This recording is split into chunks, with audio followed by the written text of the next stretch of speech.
आज हम बात करेंगे दिल्ली के लाल किले के बाहर हुए भयानक विस्फोटक के बारे में, जहां एक साधारण सी लगने वाली कार ने कुछ ही सेकंड में पूरा इलाका हिला दिया था। दोस्तों, कल शाम देश की राजधानी दिल्ली में हुआ एक ऐसा धमाका जिसने पूरे देश को हिलाकर रख दिया है। यह घटना करीब शाम 6:52 से 7 बजे के बीच हुआ था। विस्फोटक कार में हुआ, जो लाल किला मेट्रो स्टेशन के बाहरी इलाके ट्रैफिक सिग्नल के पास जाकर हुआ। वो कार आकर रुकी और कार के पास वही व्हीकल्स जो थे वो जल गए, जिसमें 6 कारें और 2-3 ऑटो रिक्शा थे। इस वीडियो में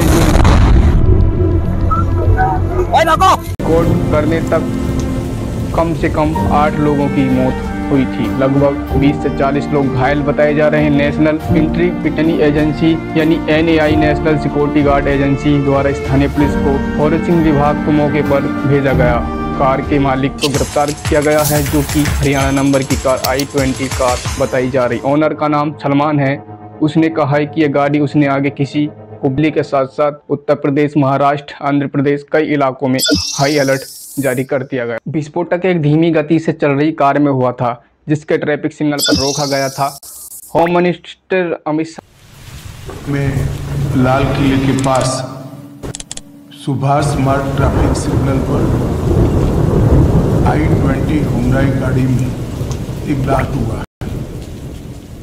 ब्लास्ट के कारण आसपास की कुछ गाड़ियां और कुछ मार्ग पर जा रहे लोग भी इंजर्ड होने के समाचार। प्राथमिक सूचना जो मिली है उसमें कुछ लोग हताहत भी हुए। ब्लास्ट की सूचना आते ही 10 मिनट में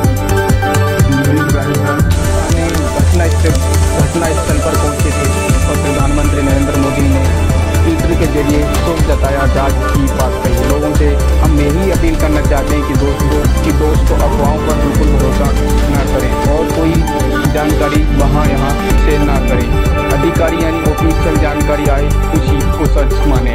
अच्छे डॉक्टर मुंजिम शकील जिसके यहाँ से लगभग 300 किलो ID मेकिंग मटेरियल खींच किए, यानी वह विस्फोटक बरामद किया गया। वो भी फरीदाबाद में रहता था, लेकिन वो भी ओरिजिनल, वो भी पुलवामा का यानी कश्मीर का था। यानी ये आपस में सारी चीज़ें जुड़ती हुई दिखाई दे रही हैं। हालांकि जांच एजेंसी जब जांच करेंगी तो सही तार कहाँ से जुड़ रहा है वो हम ज़रूर बताएंगे। लेकिन लगता है कि तारीख पैनिक पर गया है, लेकिन डॉक्टर मुजमिल पकड़ा गया और इसलिए जल्दबाजी में लाल किले के सामने यह हमला किया गया। तो ये चीज़ है, ये डॉक्टर जो लोग कनेक्ट करने की कोशिश कर रहे हैं, हम आपकी रिक्वेस्ट करना चाहते हैं कि प्लीज़ अपनी आँख नाक कान खुले रखें। अगल बगल में किसी पर भी डाउट हो तो प्लीज़ पुलिस को इन्फॉर्म करें और कोई भी अफवाह फैलाएं ना, कोई भी ऐसी इन सोशल मीडिया पर शेयर ना करें जिससे जांच में बाधा हो और अपने फैमिली का ध्यान रखें। आइए जानते हैं, कट्टरपंथी की भी हद होती है। डॉक्टर की एक साजिश कायम हो जाती है तो लाखों हिंदुओं की लाइन फिस जाती। देश में अब तक का सबसे बड़ा केमिकल हमला गुजरात ATS ने टाला था। क्या यह इत्तफा है? एक तरफ देश में अलग अलग हिस्से में आतंकी की साजिश का भंडाफोड़ हुआ है और उधर दिल्ली के लाल किले मेट्रो स्टेशन के पास धमाका हो गया था। यही नहीं, अगर गुजरात ATS ने यह साजिश पकड़ी ना होती तो शायद आप उस दिन में यह खबर सुनते कि देश में सबसे बड़ा केमिकल हमला हुआ है। हालांकि गुजरात ATS ने पहले ही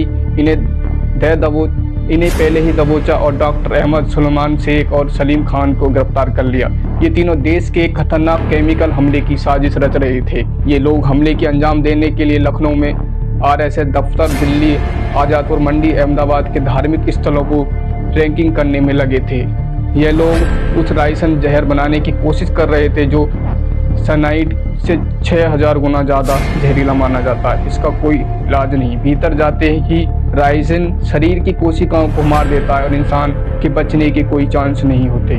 ATS ने आरोपियों के पास से 3 पिस्टल, 30 जिंदा कारतूस और 4 लीटर अरंडी का तेल बरामद किया। इन तीनों के संगठनों में जुड़े रहने की बात सामने आई, लेकिन इनकी हिम्मत देखिए, गुजरात जाकर अपनी प्लान को अंजाम देने वाले थे, जहाँ के बारे में लिबरस अफवाह फैलाते हैं कि वहाँ एक खास समुदाय सुरक्षित नहीं है। लेकिन जब साजिश करने वाले उसी खास वर्ग के निकले तो सब की जुबान पर ताला लग गया। वो शुक्र मनाइए कि देश में मोदी सरकार और मजबूत एटीएस है कि ऐसे लोग पकड़े जा रहे हैं, जहां वरना यह कांग्रेस की सरकार होती तो इसे निर्दोष डॉक्टर बताकर बचाने की कोशिश होती और देश एक 261 जैसा हमला देखने को मिलता। अगर यह खबर हिंदू तक नहीं पहुंचेगी तो कल फिर एक कट्टरवादी डॉक्टर ही ऐसी साजिश रास्ता मिलेगा। इसलिए ज़्यादा से ज़्यादा शेयर करिए।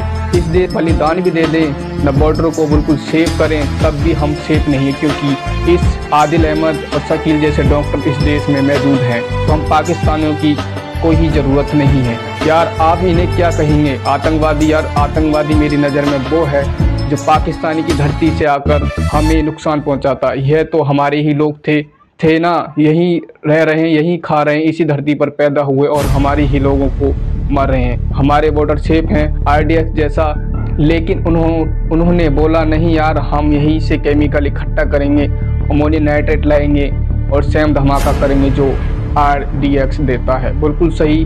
2900 kg अमोनियम नाइट्रेट का मतलब समझ रहे हैं आप, यानी जितना 1000 kg RDX जो धमाका कर सकता है न किसी विदेश के अंदर, वही अमोनियम नाइट्रेट कर सकता है।